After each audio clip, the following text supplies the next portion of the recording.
যতই ব্যস্ত থাকেন, যতই নিজেকে ব্যস্ত রাখেন, মাসে হোক আর সপ্তাহে হোক একবার হলেও বাচ্চাদেরকে নিয়ে ঘুরতে যাবেন। কারণ এটা মানসিকভাবে প্রসার করে, বাচ্চাদের যে একটা ব্রেইন ডেভেলপ ওইটা হয়। যদি আপনারা বিভিন্ন স্থানে ঘুরতে যান, অত বেশি যে আপনাকে বিদেশে যাইতে হবে এটা কোনো কথা না। আপনি দেশের মধ্যেও যে কত সুন্দর সুন্দর জিনিস আছে আপনি ঘুরতে পারেন। আসসালামু আলাইকুম, নিগার সুলতানা বানু হাজির হয়েছে নতুন আরেকটি ভিডিও নিয়ে। বরাবরের মতো সবাইকে আমন্ত্রণ জানাচ্ছি আমার ভিডিও দেখার জন্য। গিয়েছিলাম মাওয়া ঘাটে, সাথে ছিল সেতু, পদ্মা সেতুতে গিয়েছিলাম। আমার বাচ্চারা এতদিন হয়ে গেল পদ্মা সেতুতে যায়নি, সময় আসলে হয় না। ছোটো ছোটো বাচ্চা নিয়ে আসলে সব সময় বের হওয়া যায় না, তারপরে চেষ্টা করি বাচ্চাদের নিয়ে একটু ঘুরে ফিরে যেতে। যতই মন খারাপ হোক, যতই মানসিক টেনশনে থাকি, যতই মানসিক সমস্যায় থাকি না কেন, বাচ্চাদেরকে কখনো কোনো অবস্থাতেই তাদের মন মানসিকতায় চাপ দেওয়া উচিত না আমি মনে করি। একসময় গিয়ে সেটা তারা আমাদেরকে বলবে যে তোমরা যখন আমাদের ঘোরার ফেরার টাইম ছিল, যখন আমাদেরকে টাইম দেওয়ার কথা ছিল, তোমরা তখন সেটা করোনি। তখন বড় হলে সেটা ওরা আমাদেরকে দোষারোপ করবে, দোষ দিবে। তো আমি চাই আমার বাচ্চারা সব সময় ভালো থাকুক, খুশিতে থাকুক।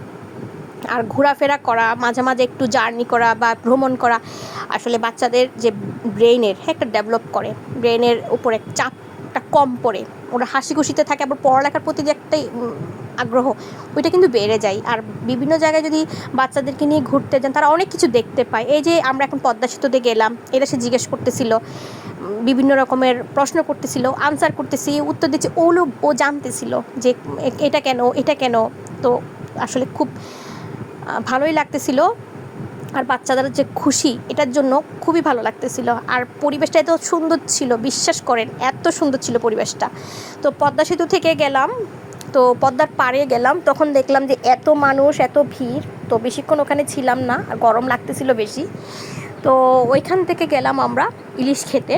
তো ইলিশ মাছ তো খাইতেই হবে, পদ্মা পাড়ে যাব আর ইলিশ খাবো না, এটা তো কখনোই হয় না। তো ইলিশ খাওয়ার জন্য আমরা বরাবরের মতো অনেক রেস্টুরেন্ট ছিল, ওইটা থেকে বেছে নিয়েছিলাম শখের হাড়ি। আমি আরও 2-3 বার গিয়েছি, এটা আমার মনে হয় তৃতীয়বার যাওয়া এই শখের হাড়ি রেস্টুরেন্টে। কারণ এদের খাবার আমার খুবই ভালো লাগে, ফ্রেশ, প্লাস হচ্ছে ওদের খাবারের যে মান ওটাও খুব ভালো, খেতে খুবই মজা লাগে। যতই বাসায় আপনি নিজের মতো করে রান্না করেন না কেন, ওদের যে রেস্টুরেন্টের যে স্বাদ এটা কিন্তু আসলে বাসায় পাওয়া যায় না। সত্যি কথা, যে ইলিশ মাছের যে লেজ ভর্তা এটা কিন্তু আমি প্রায় বাসায় বানাই, তারপরেও কেমন জানি ওদের মতো হয় না। তো গেলাম ইলিশটা বেছে নেওয়ার জন্য, 1 কেজির মতো ছিল ইলিশটা। তো দামও ছিল অনেক বেশি, তো দাম একটু বেশি এসেছিলো। তো বলে টলে ইলিশ মাছের দামটা একটু কমিয়ে নিয়েছি। সাথে দিয়েছিল একটা সরিষার তেল ভাজার জন্য। ওগুলো সব কিছু মিলেই আমাদের 3000 টাকার মতো আসছে। এরপরে এটা কেটে কুটে সুন্দর করে ধুয়ে আমাদেরকে দিবে, সেটা আমরা ভেজে ওদেরকে দিব, ভেজে দিতে আমরা এটা ভেজে খাবো। তো ইলিশ মাছটা বরাবরের মতো সুন্দর করে পরিষ্কার করে দিল। তো ইলিশ মাছের মধ্যে ডিম হয়েছিল, তো ওইটা পরিষ্কার করে আমরা নিয়ে যাচ্ছিলাম হচ্ছে গিয়ে ভেজে আনতে। আচার ছিল অনেক রকমের, যদিও আমি আচার খাইনি। তো এই যে এই ভাইকে দিয়ে ইলিশ মাছের লেজ ভর্তা আর ভেজে নিয়েছিলাম।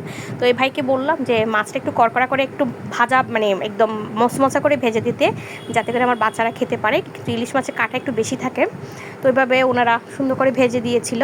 আমার বাচ্চারা খুব খুশি, মজা করতেছিল। তো ইলিশ মাছ ভাজাটা খুবই মজা হয়েছিল, একদম ক্রিস্পি ছিল, মানে একদম মুচমুচা ছিল। ডিমটাও খেতে খুবই মজা লেগেছে। আর ভর্তার কথা তো নাই বললাম, ইলিশ মাছের লেজ ভর্তা মাওয়াতে এটা তো সবাই খেয়েছেন, যারা খেয়েছেন তারাই জানেন এত মজা। বাসায় যতই করি ওদের হাতের যে মানে বানানোর যে সিস্টেম ওইটা আসলে বাসায় ওই ফ্লেভারটা আসলে পাই না, যতই করি না কেন। তো গরম গরম ভাতের সাথে ইলিশ লেজ ভর্তাটা খেতে যে কী পরিমাণ স্বাদ লাগতেছিল, সাথে একটু লেবু দিলাম, তারপরে একটু পেঁয়াজ বেরেস্তা নিলাম, এরপরে ইলিশ মাছ ভাজা নিলাম, সাথে লেবু চিপে। ও কি মজা করে খেয়েছি, খুবই মজা লেগেছে খেতে, খেতে খুব মজা লেগেছে। খাবারের পর একটু বসেছিলাম, তো একটু ঢং করতেছিলাম বসে, যেহেতু খাওয়া শেষ এখন আসার পালা। যাওয়ার পথে ছিল প্রচুর বৃষ্টি পড়তেছিল, আসলে মানে এত বৃষ্টি আসছে বের হওয়া যাচ্ছিল না।